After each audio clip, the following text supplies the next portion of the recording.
নমস্কার, শিক্ষায় আপনাদের স্বাগত। আজকে আমরা বাজেট সম্পর্কে পড়াশোনা করব। তো এই যে বাজেট, এই বাজেট নিয়ে আমরা কি পড়ব? প্রথমে আমরা ফাংশন দেখব, বাজেটের কি ফাংশন আছে। তারপরে পড়ব মিনিং। মিনিং বলতে এখানে বাজেটের যে তিনটে ফান্ড আছে এবং ডকুমেন্ট আছে সেটা সম্পর্কে পড়ব। তারপর পড়ব stages of passing the budget. Budget কীভাবে পাস হয় সেই ব্যাপারটা আমরা পড়ব। তারপরে vote on account and interim budget পড়ব। দেন ডিপার্টমেন্টস, কী কী ডিপার্টমেন্ট আছে, কী কোনগুলো আমাদের পড়তে হয় সেগুলো পড়ব। অ্যান্ড লাস্টে ইকোনমিক সার্ভের কিছু তথ্য আমরা দেখে নেব। Basically latest economic survey 2019-20। তো প্রথম আসা যাক, what is the function of budget. Budget কী করে? এমপ্লয়মেন্ট জেনারেট করে। কী করে এমপ্লয়মেন্ট জেনারেট করবে? এমজি নারেগার মাধ্যমে। আপনারা নিশ্চয়ই জানেন এমজি নারেগা একটি স্কিম যেখানে 100 দিনের কাজ দেওয়া হয়। তো এই এমজি নারেগার মাধ্যমে কিন্তু এমপ্লয়মেন্ট জেনারেশন হতে পারে। নেক্সট হচ্ছে ফাইট ইনফ্লেশন। কীভাবে আমরা ইনফ্লেশনের সঙ্গে ফাইট করব? ধরুন বাজেটে বলা হলো 10% ইনকাম ট্যাক্সের জায়গায় 30% ইনকাম ট্যাক্স নেওয়া হবে। যদি সেটা নেওয়া হয় তাহলে ডিসপোজেবল ইনকাম কমে যাবে। আপনার ডিসপোজেবল যে ইনকাম সেটা কমে যাবে। মানে 100 টাকায় আপনার কাছে 90 টাকা ছিল আগে, এখন হয়ে যাচ্ছে 70 টাকা। তাহলে 70 টাকা যদি থাকে আপনার কাছে, তাহলে আপনি বাজারে আপনার পারচেজিং পাওয়ার প্যারিটি বা কেনার ক্ষমতা কমে যাবে।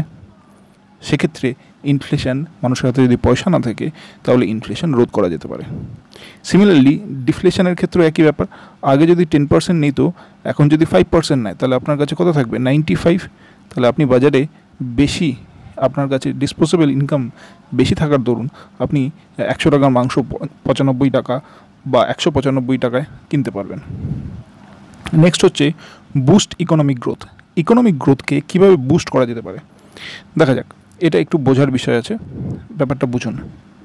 ইকোনমিক গ্রোথ বলা হচ্ছে যে আপনি মিউচুয়াল ফান্ড বা এলআইসি এইখানে ইনভেস্ট যদি করেন তাহলে আপনাকে ট্যাক্সে কিছু ছাড় দেওয়া হবে। ট্যাক্সে 10% ছাড় দেওয়া হবে। এবার ধরুন আপনি 100 টাকা ইনকাম করেন, তার মধ্যে 20% হচ্ছে ট্যাক্স লাগছে। তাহলে 20% ট্যাক্স যদি লাগে তাহলে আপনার 20 টাকা চলে যাচ্ছে গভর্নমেন্ট অফ ইন্ডিয়ার কাছে। কিন্তু আপনাকে বলা হলো যে আপনি যদি ইনভেস্ট করেন, মিউচুয়াল ফান্ডে ইনভেস্ট করেন, তাহলে 10% ছাড় দেওয়া হবে, মানে আপনার 10 টাকা দিতে হবে। তাহলে আপনি কী করবেন? এখান থেকে 10 টাকা মিউচুয়াল ফান্ডকে দেবেন। মিউচুয়াল ফান্ড তখন কী করবে? এইটি পরে ইনভেস্ট করবে শেয়ার মার্কেটে এবং সেইভাবে ফাইন্যান্সড হবে বিভিন্ন ইন্ডাস্ট্রি। তো এইটাকেই বলা হচ্ছে বুস্ট ইকোনমিক গ্রোথ। এইভাবে ইকোনমির গ্রোথ বুস্ট করা যায় বাই গভর্নমেন্ট অফ ইন্ডিয়ার ফিসকাল পলিসি বা বাজেটের মাধ্যমে। Boost রিজিওনালি balanced growth. এবার এইটাও বুঝুন, রিজিওনালি ব্যালেন্সড গ্রোথ কীভাবে বুস্ট করতে পারে। ধরুন একটা কোম্পানি, সেই কোম্পানিকে গভর্নমেন্ট অফ ইন্ডিয়া বলল যে আপনি ভারতবর্ষের নর্থ ইস্টে যদি ইনভেস্ট করেন তাহলে আপনাকে ইনকাম ট্যাক্স, আপনার কর্পোরেশন ট্যাক্স 30% হচ্ছে, সেক্ষেত্রে আমরা এখানে 15% নেব। কিন্তু এটাই যদি আপনি বোম্বেতে ইনভেস্ট করেন তাহলে আপনার 30%-এর 30 লাগবে। তাহলে এইভাবে রিজিওনাল যে ডিসপারিটি সেটাকে গভর্নমেন্ট অফ ইন্ডিয়া রুখতে পারে। নেক্সট কী বলেছে? Exchange rate stability. এটাও বুঝুন। এটা সম্পর্কে আগের দিন আপনারা মোটামুটি একটা ক্লাস করেছিলেন। এক্সচেঞ্জ রেট এইটিকে আমরা কীভাবে স্টেবিলিটি বাড়াতে পারি? যখন এক্সপোর্টে যদি আমরা সাবসিডি দিই, বা ধরুন এক্সপোর্টে আগে গভর্নমেন্ট অফ ইন্ডিয়া 30% ট্যাক্স নিত, এখন সেখানে যদি 20% ট্যাক্স নেয় এক্সপোর্টে, তাহলে আগে 100 + 30, মানে বাজারে বিক্রি হতো 130-এ ইন্টারন্যাশনাল মার্কেটে, এখন যাচ্ছে সেটা 120-তে।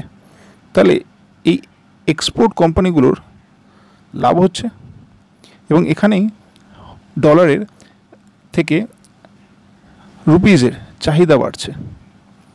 আবার ইম্পোর্টের ক্ষেত্রে যদি ট্যাক্স বাড়িয়ে দেওয়া হয়, যে আপনি যদি বাইরের কোনো মাল কেনেন সেক্ষেত্রে আপনাকে আগে 30% দিতে হতো, এখন যদি 40% দিতে হয়, 40% যদি আপনাকে দিতে হয়, তাহলে বাজারে আগে 130-এ কোনো ফরেন প্রোডাক্ট পেতেন, এখন 140-এ পাচ্ছেন।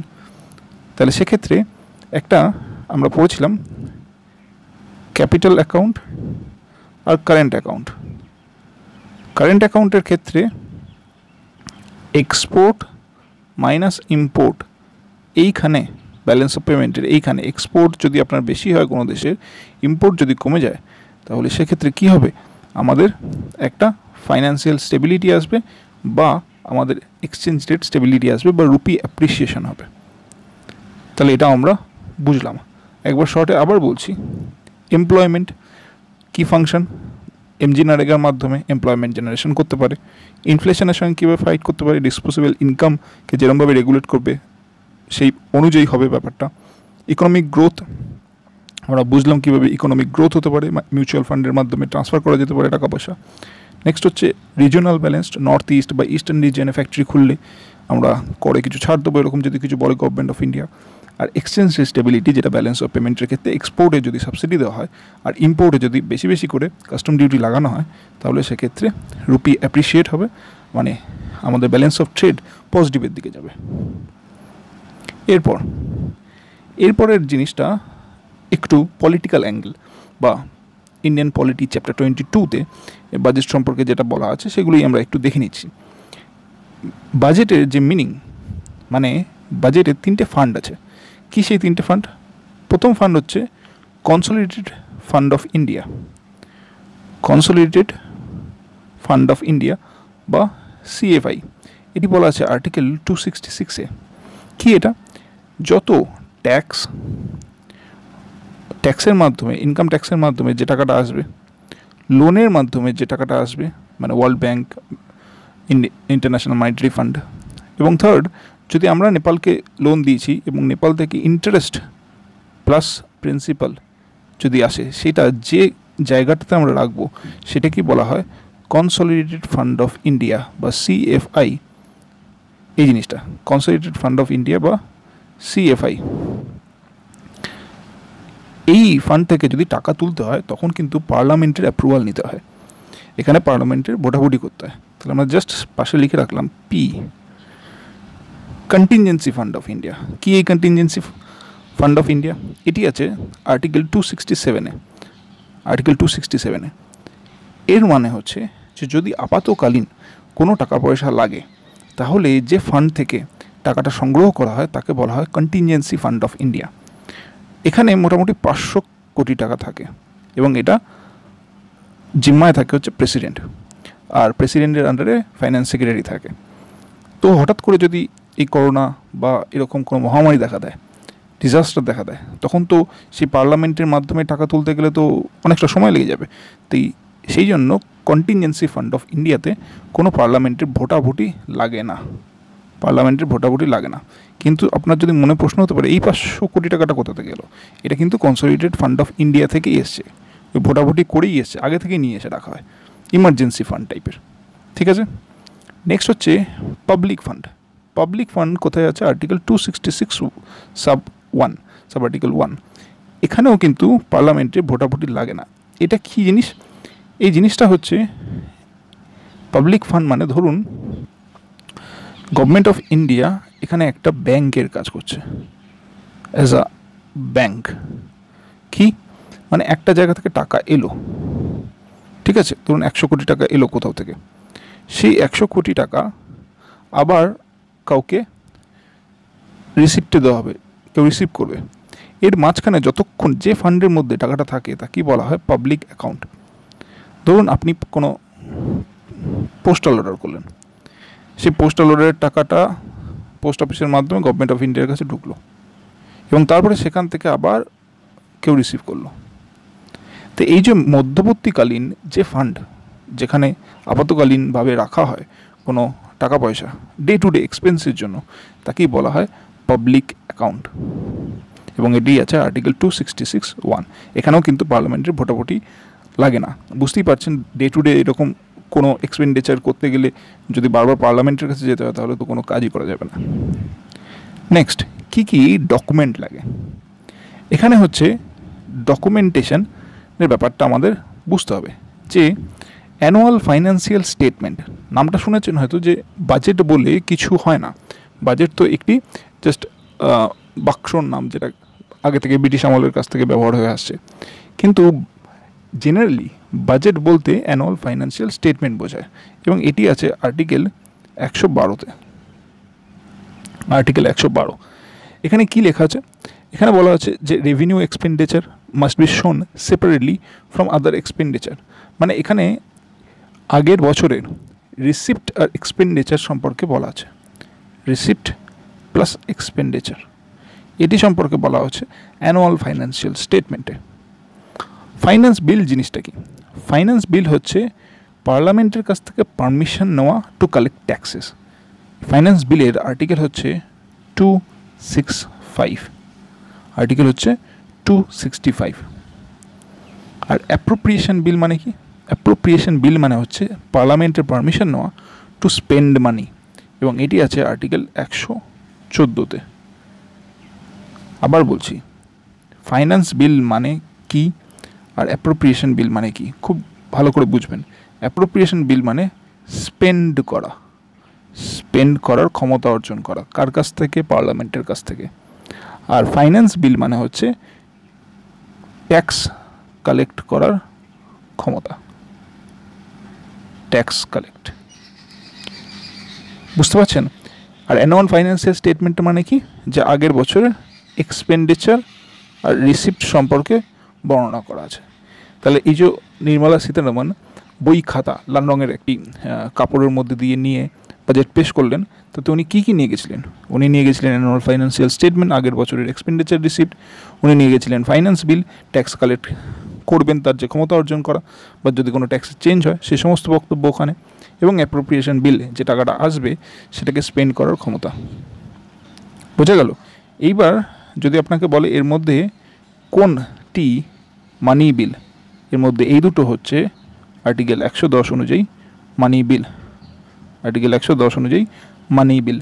মানি বিল মানে এটি লোকসভাতে পাশ হতে পারে, এবং এটিকে নির্ধারিত করে মানি বিল স্পিকার অফ দ্য লোকসভা, এবং রাজ্যসভা এটি 14 দিনের জন্য হোল্ড করতে পারে। আর কিচ্ছু করতে পারে না, 14 দিনের জন্য হোল্ড করতে পারে, ডিসকাস করতে পারে 14 দিন ধরে, কিন্তু রিজেক্ট করতে পারে না বা ভোটাভুটি করতে পারছে না।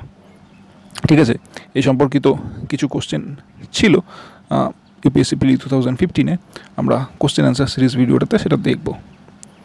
আচ্ছা, নেক্সটে আমরা আসছি যে এবার বাজেট যেটা এলো, এই যে 3টে ডকুমেন্ট নিয়ে নির্মলা সীতারামন বই খাতা হিসেবে নিয়ে এলেন, সেটি কীভাবে পাস হয়? প্রথমে হয় প্রেজেন্টেশন অফ বাজেট। আপনি মানে এই 6টা জিনিসই কিন্তু আমাদের মনে রাখতে হবে। প্রথমে প্রেজেন্টেশন অফ বাজেট হয়, তারপরে জেনারেল ডিসকাশন হয়, সিকোয়েন্সে মনে রাখতে হবে কারণ এইভাবে কোশ্চেন এসছে। তারপরে স্ক্রুটিনি হয় বাই ডিপার্টমেন্টাল কমিটিজের দ্বারা। 4th হয় voting on demand for grant. 5th হয় পাসিং অফ অ্যাপ্রোপ্রিয়েশন বিল। এটা মানে কি?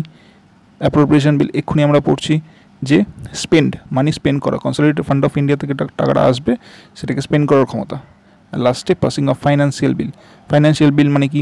এই আর্টিকেল 265 আছে, মানে হচ্ছে to collect taxes, permission to collect taxes, পার্লামেন্টের থেকে ট্যাক্স কালেকশন করার ক্ষমতা। তো ভালো করে দেখুন, প্রথমে আসছে হচ্ছে স্পেন্ড করার ক্ষমতা, তারপরে ট্যাক্স কালেক্ট করার ক্ষমতা।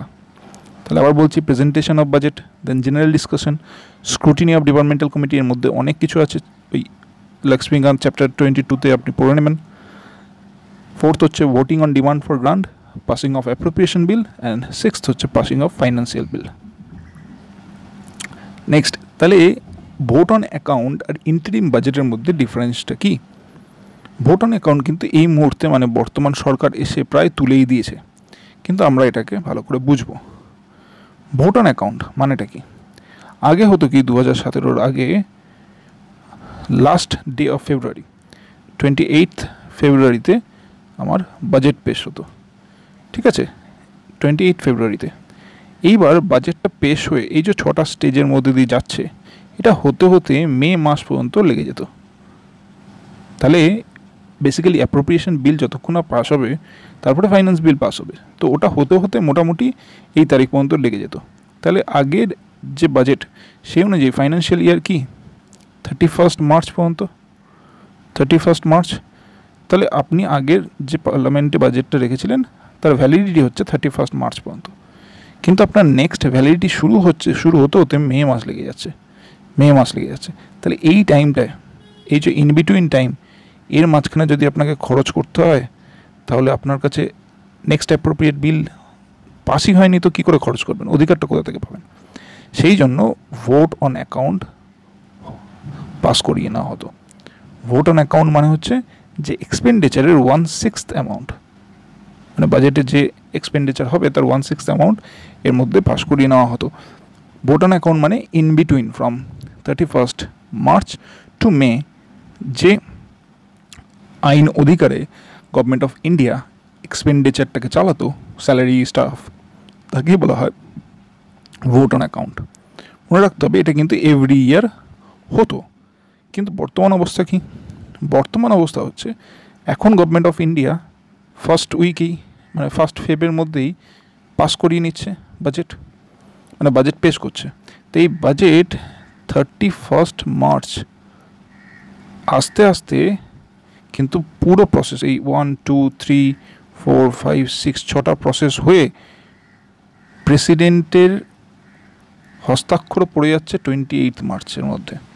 তাই 31 মার্চ থেকে তো তার আপনার যে অ্যাপ্রোপ্রিয়েট বিলটা পাস করিয়ে নিয়েছিল সেই অনুযায়ী সে কনসলিডেটেড ফান্ড অফ ইন্ডিয়া থেকে টাকা বার করার ক্ষমতা অর্জন করে ফেলছে। ঠিক আছে, তো এই যে বর্তমান বিজেপি গভর্নমেন্ট, তাদের কিন্তু আর ভোট অন অ্যাকাউন্টটা লাগছে না। কিন্তু এখানে আবার একটা কিন্তু আছে। কিন্তু যদি আপনারা 2019 বাজেট দেখেন, বাজেটের অফিসিয়াল কপি দেখেন, সেখানে লেখা আছে vote on account. Vote on account official কপিতে লেখা আছে। কেন? কারণটা হচ্ছে ওটা একটা জেনারেল বাজেট যেটা ছিল সেটা পেশ না করে ওনারা ভোট অ্যান্ড অ্যাকাউন্ট পাস করেছেন ওই 1/6 অফ দ্য এক্সপেন্ডিচার। সেটা কিসের জন্য? যে ইলেকশন আছে, তাহলে মোটামুটি আমরা জুলাই থেকে জেনারেল বাজেট পাস করব, তার আগে আমাদের খরচাটা চালানোর জন্য আমাদের ভোট অ্যান্ড অ্যাকাউন্ট হিসেবে পাস করিয়ে নেওয়া উচিত। কিন্তু এই কোনো গভর্নমেন্ট লাস্ট যে ইয়ারটা বিফোর ইলেকশন, তার যে বাজেটটা তাকে কিন্তু বলা হয় ইন্টারিম বাজেট। তাহলে ইন্টারিম বাজেট কবের মধ্যে আসে? ইন্টারিম বাজেট হচ্ছে প্রতি 5 বছর অন্তর অন্তর আসে। তা 2019-এর বাজেটটা একদিকে যেমন ইন্টারিম বাজেট ছিল, আরেকদিকে তেমন ভোট অন অ্যাকাউন্ট বাজেট ছিল। তাই জন্য 2019টা খুব কনফিউজিং ছিল। এটাই কিন্তু interim budget plus vote on account, কারণ ওরা অফিসিয়ালি লিখেছিলেন ভোট অন অ্যাকাউন্ট। কিন্তু ভোট অন অ্যাকাউন্ট বাজেট বলতে এক্ষুনি আমরা যেটা বুঝলাম সেটা কি? সেটা হচ্ছে প্রতি বছরই আগে, মানে 2017-এর আগে প্রতি বছরই যে টাইম পিরিয়ডটা 31 মার্চ থেকে মে পর্যন্ত চলতো তাকে ভোট অন অ্যাকাউন্ট বাজেট বলা হতো। কিন্তু এক্ষেত্রে 2019-এ ইন্টারিম বাজেট পেশ করা হলো, যেটা কাইন্ড অফ ওনারা অফিসিয়ালি নাম দিয়েছিলেন ভোট অন অ্যাকাউন্ট, কিন্তু ওটাকে আমাদের এমসিকিউ এর জন্য ওই বিফোর ইলেকশন যে বাজেটটা হয় তাকেই আমরা কিন্তু বলবো ইন্টারিম বাজেট। তাহলে এটা আমরা বুঝলাম। নেক্সটে আসছি। নেক্সট হচ্ছে বিভিন্ন ডিপার্টমেন্ট। ফাইন্যান্স মিনিস্ট্রির আন্ডারে কী কী ডিপার্টমেন্ট আছে? প্রথমে হচ্ছে ডিপার্টমেন্ট অফ ইকোনমিক অ্যাফেয়ার্স। এই যে ফার্স্ট ডিপার্টমেন্টটা, এটাই কিন্তু আমাদের বাজেটের জন্য দায়ী। প্রশ্ন এসছে কিন্তু যে কোন ডিপার্টমেন্ট বাজেট পেশ করে? বাজেট পেশ করে হচ্ছে ডিপার্টমেন্ট অফ ইকোনমিক অ্যাফেয়ার্স। এই যে ডিপার্টমেন্টটা আছে, এই বাজেটের এক্সপেন্ডিচার, বাজেটের সমস্ত কিছু এই ডিপার্টমেন্টটাই কিন্তু করে। রেভিনিউ, এক্সপেন্ডিচার অবশ্যই যে বাকি ডিপার্টমেন্টগুলো আছে সেখান থেকে কিন্তু সলা পরামর্শ করে। এটি যদি বলা হয় যে এটা কি কোনো কনস্টিটিউশনাল বডি? হ্যাঁ, এটা ফাইন্যান্স কমিশনের কাছ থেকে এটা কিছু সাহায্য নেয়। এটা একটা স্ট্যাটুটরি বডি। চিফ ইকোনমিক যে অ্যাডভাইজার আছে, বর্তমান chief economic adviser Krishnamurthy Subramanian, তিনি কিন্তু এখানে বসেন। এখানে এফএসডিসি থাকে, financial stability and development council, এগুলো আমরা ব্যাঙ্কিং যখন করবো তখন পড়বো, এবং বিভিন্ন পাবলিক সেক্টর ইউনিটও থাকে। মোদ্দা কথা, এই ডিপার্টমেন্টের কাজটাই হচ্ছে ফিসকাল পলিসি বা বাজেট প্রিপারেশন। ঠিক আছে, নেক্সট আমরা আসছি এই ডিপার্টমেন্ট অফ এক্সপেন্ডিচার। এখানে কে বসে? এখানে বসে কন্ট্রোলার জেনারেল অ্যাকাউন্ট। এখানে কন্ট্রোলার জেনারেল অ্যাকাউন্ট বসে। এটার কী কাজ? নামেই বোঝা যাচ্ছে, যারা এক্সপেন্ডিচার নিয়ে কাজ করে। ঠিক আছে, এদের দুটো ওয়েব পোর্টাল আছে। এখান থেকে কোশ্চেন এসছে বলেই আমরা এটা পড়ছি। একটা হচ্ছে public financial management system, PFMS। এরা কি করে? এরা এই যে অনেক মিনিস্ট্রি আছে গভর্নমেন্ট অফ ইন্ডিয়া এবং ডিপার্টমেন্টের স্টেটেরও আছে, তাদের মধ্যে যে কোন খাতায় কত টাকা যাবে, কত এক্সপেন্ডিচার হবে, সেই সমস্ত বিষয় এখানে থাকে। আর নেক্সট হচ্ছে ভারত কোষ।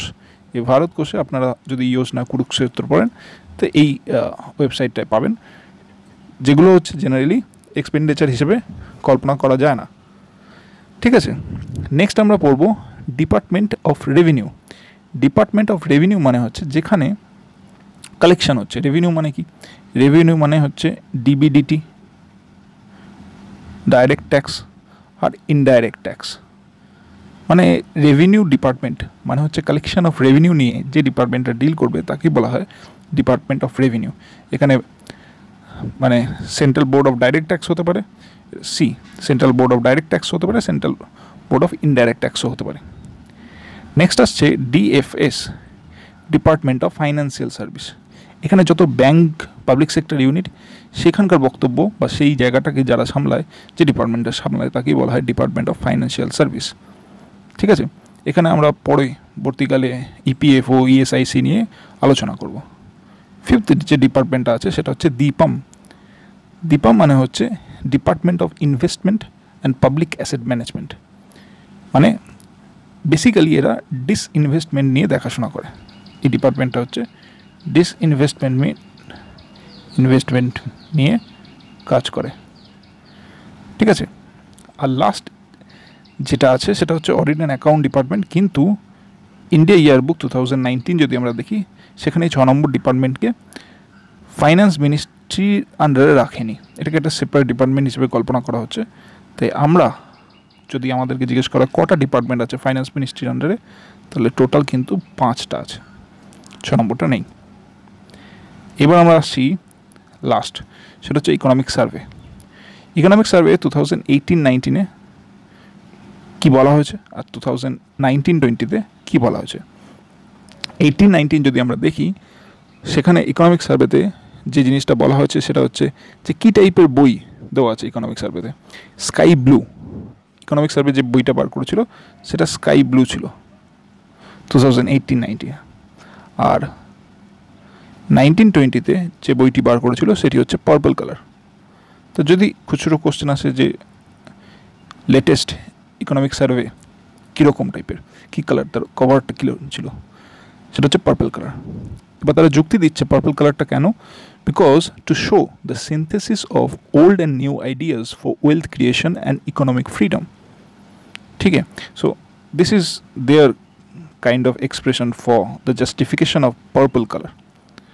আর তার আগে যেটা স্কাই ব্লু ছিল, সেখানে বলা হয়েছিল মেন বক্তব্য কেন sky blue, because it's a blue print for making India 5 trillion economy. এবার এখানে আমাদের একটা টেকনিক্যাল জিনিস বুঝতে হবে, আমরা যখন বাজেট বলি সেটা কি হয়, বাজেট আমরা কি বললাম 2020, মানে এবছরের যে বাজেট সেটা হচ্ছে 2020 to 21, মানে ফিউচারকে ডিনোট করে। কিন্তু ইকোনমিক সার্ভে যখন আমরা বলবো, ইকোনমিক সার্ভে কিন্তু একটু প্রিভিয়াস, মানে 2019-20, ঠিক আছে, সরি 2018-19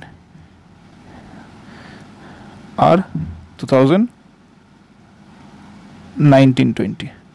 এটা যখন আমরা 20 বলছি তার মানে হচ্ছে এ কিন্তু 2019 থেকে 20 যে এস্টিমেশনটা আছে সেই সম্পর্কে বলেছে।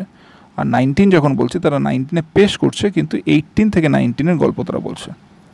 এবং জেনারেলি ইকোনমিক সার্ভে বাজেট পেশ করার একদিন আগে পেশ করা হয়। এইটি ছিল আমাদের মোটামুটি আজকের গল্প, সেটা হচ্ছে বাজেট। আমরা কিন্তু এখানে কোনো জিকে টাইপের জিনিসপত্র বলিনি যে পি চিদম্বরম 10 বার বাজেট পেশ করেছে, প্রথম বাজেট কবে পেশ করা হয়েছে, সন্মুখান ছিত্তিকে, ঠিক আছে, এই সমস্ত খুচরো জিনিস আমরা বলিনি। কারণটা হচ্ছে আমরা বাজেটের পুরো অ্যানালাইসিস করতে চেয়েছিলাম বা ইনডেপথ কনসেপচুয়াল বিল্ড আপ করতে চেয়েছিলাম। কারণ আমাদের প্রধান লক্ষ্য এখন বর্তমানে যে টাইপের কোশ্চেন আসছে তাতে কিন্তু ট্র্যাডিশনাল জিকে পড়লে হবে না, because we are copying from this exam to this exam. যদি 2020 প্রিলিমসের কোশ্চেন দেখেন তাহলে কোশ্চেন কিন্তু একটু কনসেপচুয়াল হচ্ছে, তাই জন্যই আমরা অ্যানালাইসিসটাকে কনসেপচুয়ালি বিল্ড আপ করার চেষ্টা করলাম। ধন্যবাদ। সাবস্ক্রাইব করবেন শিক্ষাকে।